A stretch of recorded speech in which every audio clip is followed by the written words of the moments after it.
일본이 전 세계에서 지금 경제 대국으로 몇 위쯤 되나요? 3위요. 아니 이렇게 무너졌다고 하는데 3위인 거예요? 그러니까 그게 1위를 추격하는 2위였다면 이제 독일한테 추격당하는 3위가 된 거죠. 그러니까 한국이 이제 비벼볼 수 있게 됐다. 전 세계 주식 시가총액의 52%가 일본이었습니다. 네? 전 세계 주식 시가총액, 주식 총 가치의 52%가 일본이었고요. 만 9년 동안 조정 없이 그냥 계속 5배, 4배 오른 거예요. 그러니까 사람들 마음속에 주식은 그냥 계속 올라가는 거라고 생각해요. 이거 하면 무조건 돈을 벌어. 이런 건 되게 위험한 거죠. 주식시장이 너무 뜨거울 때는 좀 냉정을 찾고 할 필요도 있는 거고요. 오늘의 주제는 이코노미스트의 투자편입니다. 함께 이야기 나눌 분을 소개하도록 하겠습니다. 안녕하세요. 네, 안녕하세요. 반갑습니다. 디플레이션이라고 했을 때 우리나라 사람들이 딱 떠오르는 국가는 바로 옆 일본이잖아요. 지금 현재 상황은 좀 어때요? 더 큰일 났죠. 아, 지금 더 큰일 났어요? 그렇습니다. 일본이 이제 둘 다 문제인 거죠. 네. 하나는 운도 없었고 하나는 정책도 실패한 나라의 대표주자고 일본처럼 되지 말자 이렇게 꼭 말씀을 드리고 싶은 게 이제 첫 번째가 운이 없었던 게 이 나라 좀 회복되려 그러면 그때마다 위기가 터졌어요. 96년, 97년에 좀 일본 경제가 한 5년 불황을 딛고 이제 막 회복되려 그러는데 아시아의 한위기. 또 2006년, 7년 그 고이즈미 정부 시절에 일본 경제 좀 회복되고 있었는데 글로벌 금융위기와 또 동일본 대지진 그리고 아베노믹스를 7년 동안 하면서 일본 주가는 좀 많이 올랐다 그러잖아요. 일본 경제 좀 좋아지고 있는데 도쿄올림픽도 못 열릴 정도의 지금 상황이 벌어져서 또 어떻게든 열려고 했었죠, 사실. 예, 그러니까 그런 것에서 일단 이 나라가 운도 없었고요. 두 번째는 정책 실패가 컸어요. 네. 아까 이야기했던 것처럼 경제가 어렵고 디플레 상황이 펼쳐져 있는데 아베가 세금 2번 인상했다는 얘기 아까 소비세 그러니까 5%였던 소비세를 한 번은 8% 그 다음 10%까지 올렸어요. 이렇게 소비세를 자꾸 인상하는 건 경제가 안 좋아서 물가가 하락하는 중인데 거기다 대놓고 세금을 인상하는 긴축을 해버리면 경제가 회복되려다 말죠. 그렇죠. 일본 경제는 지금 코로나 때문에 아주 조금씩 살아날라 그러다가 다시 엎어진 분위기. 그래서 이번에 그 1분기 일본 경제 성장률이 마이너스 3% 나왔어요. 우리보다 훨씬 못하죠. 마이너스. 우리 경제는 좀 체질이라도 좋고 좀 뭐랄까 이게 아직 살아있잖아요. 활력이 있는 나라잖아요. 좀 우리가 활력이 넘치고 있는 나라다 보니까 외부 충격이 와도 좀 그래도 버티는 면이 있는데 일본은 30년 넘게 불황을 겪고 있다가 코로나19 충격이 오니까 경제가 더 지금 깊은 나락으로 빠지는 기분입니다. 근데 일본 부동산이 버블로 무너졌다고 제가 알고 있었는데 이 책 보니까 일본 부동산이 또 다시 좀 살아나고 있다면서요? 예, 2012년부터 그 바닥을 치고 네. 13년, 14년부터는 동경이 오르기 네. 시작했고 14년, 15년부터는 오사카 그리고 16, 17년부터는 이제 6대 도시뿐만 아니라 전국적으로 확산되기 시작했죠. 그래서 가격이 많이 올랐고요, 최근에. 제가 그냥 그 모 기관에 있을 때 동경에 이제 실사를 나간 적이 있었는데 이제 그때 이미 바닥을 2010년대 중반이었는데 이미 크게 오르기 시작하더라고요. 그래서 이제 물어봤더니 이제 두 가지였죠. 하나는 일본 부동산 버블 붕괴 이야기를 많이 했는데 가장 많이 빠진 건 상업용 부동산이 빠졌더라고요. 그래서 동경에 있는 오피스텔, 사무실 이런 거는 90% 빠졌어요. 고점에서. 주택 시장은 한 40% 정도, 반토막 가까이. 그것도 굉장히 큰 충격이죠. 2008년 글로벌 금융위기 때 미국 부동산이 30% 빠졌는데 그 쇼크를 받았으니까 일본이 그렇게 된 건 굉장히 무서운 일인데 아베노믹스 시작하면서 중앙은행이 디플레이션, 그러니까 자산 디플레죠. 자산 가격의 지속적인 하락을 막기 위해서 적극적으로 돈을 풀고 그걸로 주식도 사고 채권도 사주고 막 그러면서 시장에 돈을 푸니까 가장 먼저 반응을 한 게 역시 수출 대기업들이 집중돼 있는 동경부터 부동산 가격이 오르더라. 왜 그러냐면 아베노믹스 하면서 환율이 달러에 대한 엔화 환율이 막 70엔 정도에 거래되던 게 120엔까지 환율 2배 됐거든요. 그러니까 수입 물가도 좀 오르고 더 나가서 수출 기업들 경쟁력이 한 2배 좋아졌죠. 그래서 이제 소니나 파나소닉 같은 일본의 수출 기업들이 되게 어렵다가 최근에 좀 살아난 징후를 보이는 게 이 환율 효과도 컸거든요. 그러면서부터 수출 대기업들이 집중돼 있고 주식시장에 대한 참여도가 좀 높은 지역이 결국은 수도인 동경이잖아요. 그래서 동경부터 집값이 오르기 시작하더라고요. 그래서 동경 맨션, 그러니까 우리로 이야기하면 아파트에 해당되는 고급 아파트 같은 경우는 저점에서 비해서 평균적으로 한 30에서 60% 정도 올랐어요. 일본 경제 그럼 지금 살아나고 있는 건가요? 있는 중에 이번에 두들겨 맞았어요.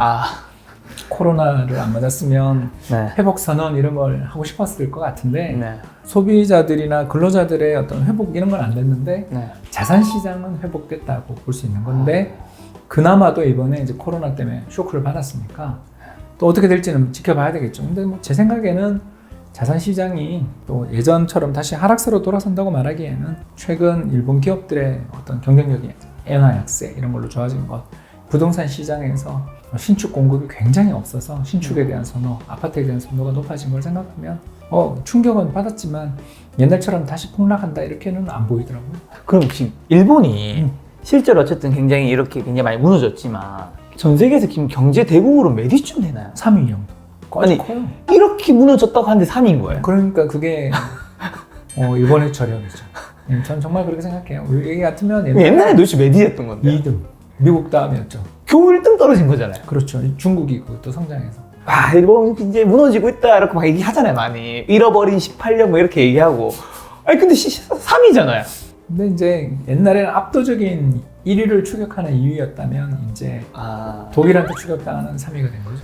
그리고 일본의 추락을 좀 잘 보여드리는 예를 하나만 하자면 1990년 정도에 전 세계 주식 시가총액의 52%가 일본이었어요. 네? 전 세계 주식 시가총액, 주식 총 가치의 52%가 일본이었고요. 그리고 세계 10대 주식 중에서 IBM과 앱선 모바일 뺀 8개가 일본 기업이었어요. 지금은요? 지금은 뭐 20위 안에 하나도 없죠. 주식 그럼 예, 비중은? 예, 비중은? 비중도 10% 밑으로 떨어졌죠.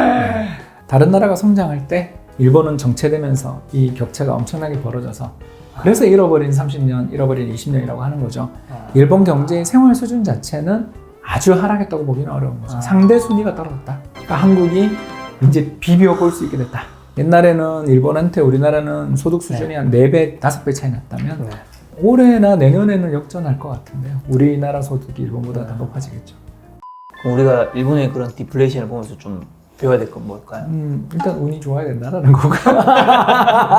그렇지. 그리고 이제 두 번째는 정부 정책이 아까 이야기한 것처럼 경제 좀 회복되려고 그럴 때마다 세금 인상하고 그런 조급한 마음들을 하지 말고 좀 버리고 경제가 적극적으로 부양을 해서 인플레이션이 아주 세게 나타날 때 그때 긴축해도 되잖아요. 네. 근데 굳이 다 회복되지도 않았는데 그러다 자꾸 금리도 2000년에 인상 한번 한 적이 있었고 또 2014년, 2019년처럼 경제 제대로 회복도 안 돼 있는 상황에서 소비세를 그렇게 대폭 인상하는 그런 그 조급한 마음들, 그런 잘못된 정책들을 우리는 답습하지 말자. 이 말씀을 드리고 싶어요. 혹시 뭐 그럼 개인이 해야 되는 건 있나요? 개인은 아까 얘기했지만 투자다 변화. 주식 가격이 일본 사람들이 도취돼 있었어요. 80년대 초반에 10,000포인트가 안 됐거든요. 그게 40,000포인트까지. 10년 동안 주식시장이 1980년 오일 쇼크 이후에 한 1989년까지 19,000년이죠. 19,000년 동안 조정 없이 그냥 계속 5배, 4배 오른 거예요. 그러니까 사람들 마음속에 주식은 그냥 계속 올라가는 거라고 생각해요. 그만큼 좋은 대재상 성장을 만나니까 사람들이 탐욕이 돈 빌려 주식하는 건 기본이었고요. 지금 몇 포인트인데? 지금 뭐 2만 포인트 밑에 있죠. 아직도. 그러니까 탐욕에 젖어서 이거 하면 무조건 돈을 벌어 이런 건 되게 위험한 거죠.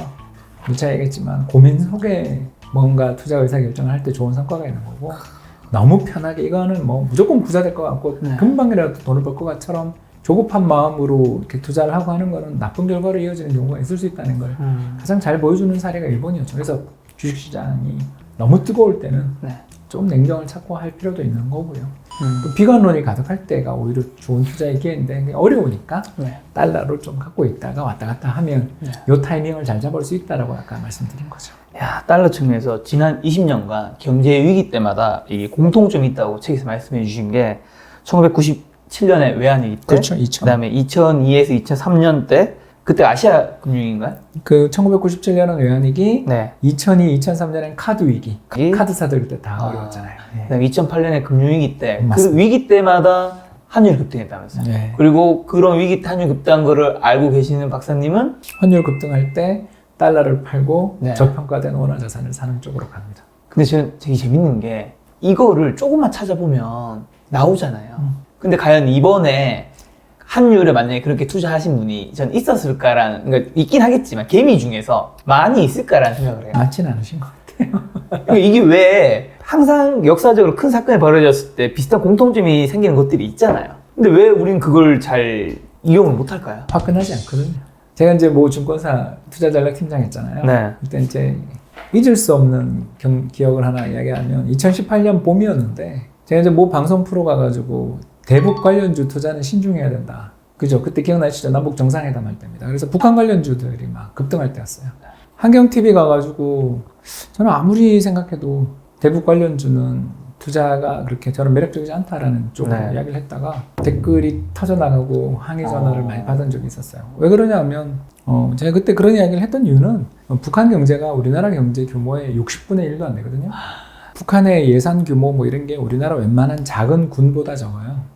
그런 상황에서 거기가 경제 성장률 10%를 한들 우리나라 기업들이 가서 거기서 얼마나 수익을 낼 거냐. 더군다나 북한이 중국하고 그렇게 밀접한 관계를 갖고 있는데 네. 북한이 개방을 하더라도 경제 성장의 과실들을 우리가 고스란히 누리고 우리나라 경제 성장률 0.1%라도 올리려면 네. 북한이 어마어마하게 성장해야 되는데 그게 가능하겠냐. 네. 이런 뉘앙스로 이야기를 했을 때 네. 굉장히 많은 비판을 받고 저는 정말 댓글창에서 거의 보고 싶지 않을 정도로 난도질을 당했거든요. 그런 걸 생각해 보시면 알다시피 그분들이 저한테 왜 화를 내냐 하면 나는 이 주식을 사면 큰 성과를 낼 수 있을 거라는 기대가 너무 강하기 때문에 화를 내신 거죠. 왜 화를 냅니까? 그냥 저런 의견도 있을 수 있고 홍춘욱인 저래서 돈을 못 벌어 이렇게 생각하시면 될 쿨하게 생각하시면 될 걸 왜 화를 내세요? 근데 많이 느꼈죠. 아 이게 어떤 테마, 어떤 스타일 투자에 몰입을 하면 금방이라도 이게 막 어마어마한 성과를 낼 것 같은 그런 기대에 빠지면 다른 사람들의 의견을 일체 다른 사람의 의견이 배격하거나 심지어 저 사람이 나를 방해하려고 든다라는 악감정까지 느끼시는가 저한테 그런 이야기를 하셨던 게 아닌가 싶어서 무섭더라고요. 아 이게 쏠림이구나. 저는 얼마 전에 부동산이 그랬다고 좀 생각하고요. 네. 우리 한국 부동산 시장이 너무 뜨거웠잖아요. 맞아요. 그런 거를 이제 코로나 때문에 조금 식혔는데 주식시장에서 투자를 오랫동안 하다 보니까 너무 한쪽으로 쏠리는 걸 많이 봤고 그 네. 쏠리시는 분들 입장에서 아니 그 뭐 환율 올라봐야 뭐 100원, 200원 오르는 요즘 환율 뭐 5%, 10%잖아요. 그죠?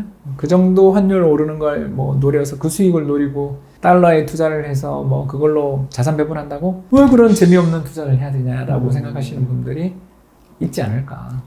그리고 주식은 아까도 얘기했지만 성격이 네. 또 격하신 분들도 종종 그쵸. 있으신 것 같다. 그래서 그런 부분들은 조금 한번 오늘 네. 이 방송을 통해 되새겨 보시면 좋지 않을까 싶어서 네. 말씀을 드렸습니다. 알겠습니다. 홍춘욱 박사님과 이 디플레이 전쟁 이 책을 토대로 주식과 경제에 대한 여러 가지 얘기를 했는데 어쨌든 지금 많은 국민들이 V자 반등을 굉장히 꿈꾸고 있을 거란 말이에요. V자. 그렇죠. 지금 V자 반등이 어디인지는 나중에 지나봐야 다 알겠지만 어쨌든 지금 이 시기가 그렇게 좋은 시기는 아닐 수도 있잖아요. 주식은 많이 살아났지만 실물 굉장히 많이 힘드니까 이런 시기에 재테크 투자를 고민하고 있는 분들에게 박사님께서 마지막에 해주고 싶으신 말씀이 오늘 김 작가님 덕분에 되게 좋은 이야기를 되게 저도 마음속에 품고 있었던 이야기를 오늘 많이 하게 됐던 것 같은데요. 네. 운이 주식 투자의 세계에는 굉장히 많이 따른다. 그리고 그 운을 잘 활용하려면 좋은 방법이 하나 있는데 시장이 많이 조정받아 쌀 때 들어가는 것이다 라는 말씀을 드렸던 것 같아요. 네. 그래서 저는 뭐 주식시장이 바닥에서 오르긴 했지만 역사적으로 본다면 아직도 싼 영역이 있지 않나 생각하고요. 조급한 마음을 가지시는 분들도 계시겠지만 제가 아까 말씀드렸던 조금 전략 있잖아요.